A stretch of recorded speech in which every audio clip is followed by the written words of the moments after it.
Bon, ça, c'est Newton et moi, tôt le matin. euh, et ça, c'est notre rituel quotidien, c'est-à-dire le brossage de Newton. Newton est un Golden Doodle, il a 14 mois. Un Golden Doodle, ça veut dire que ses parents étaient un Golden Retriever et puis un caniche miniature. Je pense que c'est plutôt le côté caniche qui pose des problèmes au niveau de son entretien parce que on dit que les caniches ne perdent pas leur poil. Tandis que, en fait, le, le poil se détache, mais le chien est tellement frisé ou bouclé que le poil ne tombe pas à terre. Il reste là, il reste à côté de la peau où il fait des nœuds. Et ces nœuds font en sorte que l'entretien devient impossible. Euh, c'est juste, pour éviter ça, il faut brosser chaque jour. Et voilà, ça c'est ce qu'on fait là. Euh, bon, première question, est-ce que c'est bon pour le chien? Mais d'abord, j'ai trouvé comment le faire pour que ça ne fait aucun mal à mon chien. C'est-à-dire, il aime être brossé. Pour lui, c'est un bon moment. Je le fais doucement et je prends soin de ne pas tirer la peau. Et bon, c'est agréable. Deuxièmement, est-ce que ça protège le chien? Mais ici à Montréal, c'est clair, et surtout l'hiver qu'on a connu cette année, fait le froid de loup sans tout son poil. Il avait besoin de tout son poil, mais son poil bien entretenu. Mais pour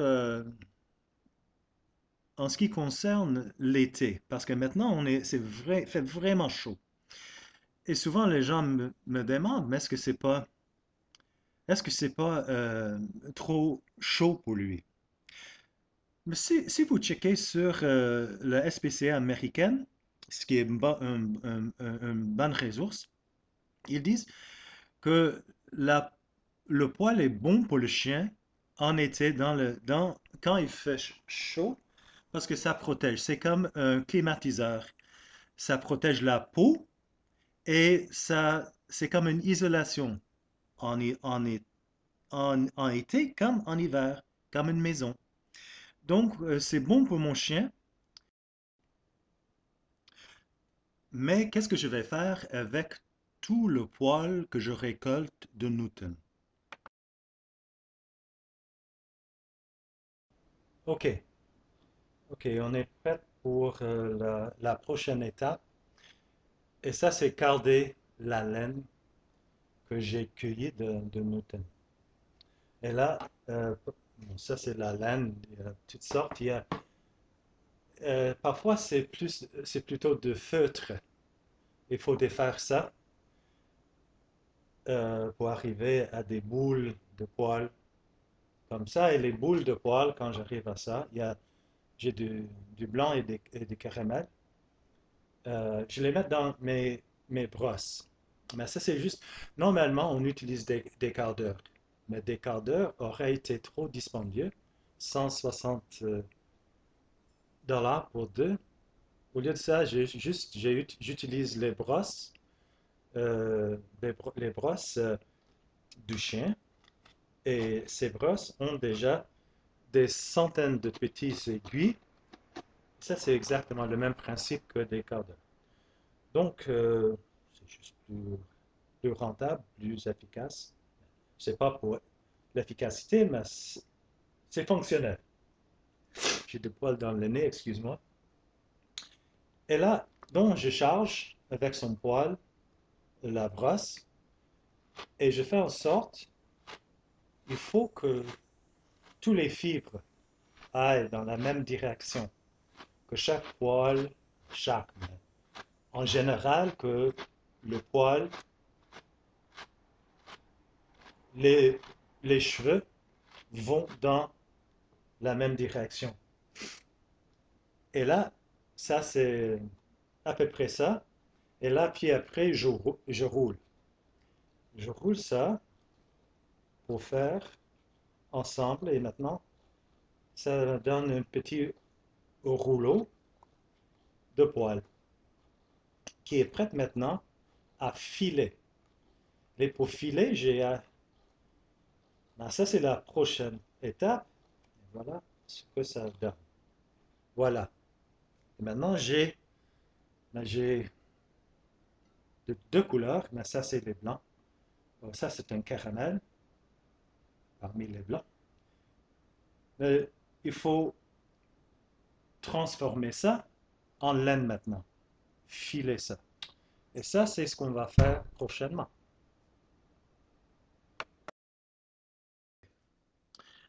Ok, voilà, j'ai acheté un fuseau qui est une façon de filer la laine à la main. Bon, ça, c'était un peu frustrant pour commencer parce que il semblait que je ne je serais jamais arrivé, que j'ai brisé le fil, etc. Mais ça n'a pas pris tant de temps, trop de temps avant que j'ai trouvé ma façon de faire. Et juste attention, ceci n'est pas une vidéo pour expliquer comment le faire. Il y en a d'autres, assurément. Moi, c'est juste, je suis débutant. Je développe quelques compétences.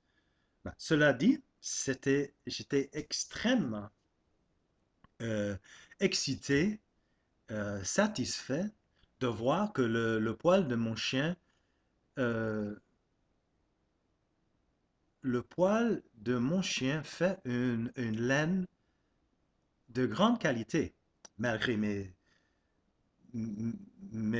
manques de compétences.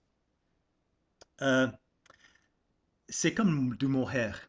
Et donc, je vais avoir à la fin, je suis vraiment en route de tricoter mon propre chandail, mon propre chapeau à partir de Newton. Mais quand on pense à ce que je fais là, il y a beaucoup de travail derrière ça. J'aime l'activité, c'est vraiment, c'est, c'est très, ça me calme parce qu'on voit tout de suite le résultat. Mais c'est hors de l'économie. Si c'était juste ça que je faisais, je serais chômeur, sans emploi. C'est-à-dire que dans le capitalisme, être chômeur veut dire que tu n'es pas payé. Et assurément, ça ne veut pas dire que que tu ne fais rien. Tandis que les gens, souvent, on parle de chômeur comme quelqu'un qui fait rien. Mais c'est le capitalisme qui crée le chômage, ce qui n'existe pas dans les autres économies, où tout le monde travaille. Il n'y a personne qui fait rien. La question, c'est est-ce que tu es payé pour tout ce que tu fais? Et assurément, les féministes ont compris ça depuis longtemps. Mais voilà la laine.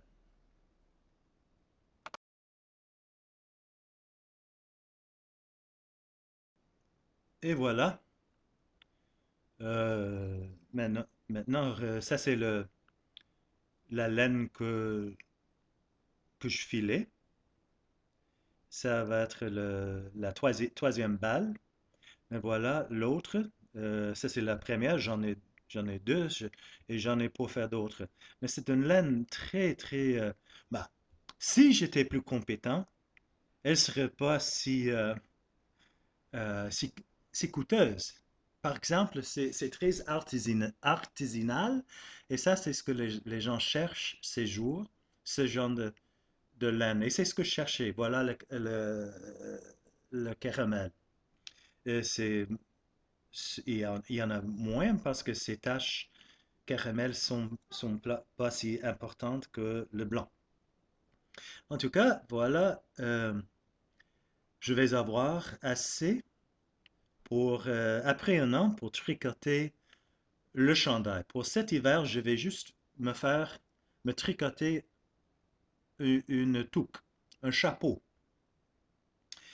Et ben là, ça va être la première. Je vais parler maintenant plus large. Ça va être le premier vêtement dans toute ma vie où je connais d'où la provenance de tout. C'est-à-dire, je sais exactement d'où vient le, la laine. C'est de lui. C'est de mon petit amour. Et non seulement j'ai pas fait du mal en récoltant cette laine, ce poil, mais je sais que mon chien est, est mieux. J'ai, j'ai amélioré sa santé. Il est euh, plus climatisé en été, plus chaud en hiver. Il m'a offert son poil et avec cette laine, je vais être comme lui, euh, plus chaud cet hiver. Parce que j'ai pas la protection naturelle qu'a mon chien. Bon, on va penser encore plus large. Voici une chemise. Ça, c'est une chemise que le père de Joe Gatson, le co-auteur de notre dernier livre, il m'a fait, il m'a fait ça en Haïti il y a quelques années, quand j'étais là, et je lui ai payé. Mais regarde le travail, il a, il a fait ses, je sais pas les mots, en tout cas, il a, il a fait ses images des paysans haïtiens sur les trois poches. Et voilà, il était très talentueux et c'est un grand travail. Mais on sait dans le livre, et c'est très bien expliqué dans le livre Rocks in the Water, Rocks in the Sun, que il n'était pas, il n'a, qu'est-ce qu'il a fait des Landes, le même homme qui a fabriqué pour moi cette chemise? Il travaille dans les usines de sous-traitance, les usines de sous-traitance pour les grandes sociétés de vêtements à Port-au-Prince, où il faisait le même simple boulot euh, chaque jour. Il n'a pas eu la chance d'utiliser aucune de ses compétences. Ses grandes compétences ont été exploitées. Et même lui, il ne savait pas d'où venait le coton pour la chemise qu'il a fait et d'ailleurs qui est utilisé dans les grandes usines sous-traitances. On sait bien d'où vient ce coton et c'est une catastrophe environnementale qui prend énormément de l'eau, des quantités de l'eau, des herbicides, insecticides, fongicides, des engrais. Où est-ce que ça s'est fabriqué maintenant? Dans les grands champs africains. Donc, les grandes sociétés prennent la terre des Africains pour détériorer le, la terre de toute manière. Et en plus, ils exploitent les travailleurs en même temps. Donc, on est dans un système qui exploite tout. Tandis que regarde cette balle de laine, non seulement, je dis c'est une autre idée, une autre approche à fabriquer, à la production. Non seulement, la question n'était pas est-ce que on essaie de pas faire trop de mal. Je- Ce que je dis, c'est que nous tenons mieux et mieux pour la laine qu'il m'a donnée. Et moi, je vais être mieux d'avoir sa laine. Et donc, c'est bon pour tout le monde. Et il y a d'autres façons. Il y avait dans le passé, il y avait dans le passé des économies beaucoup plus intéressantes.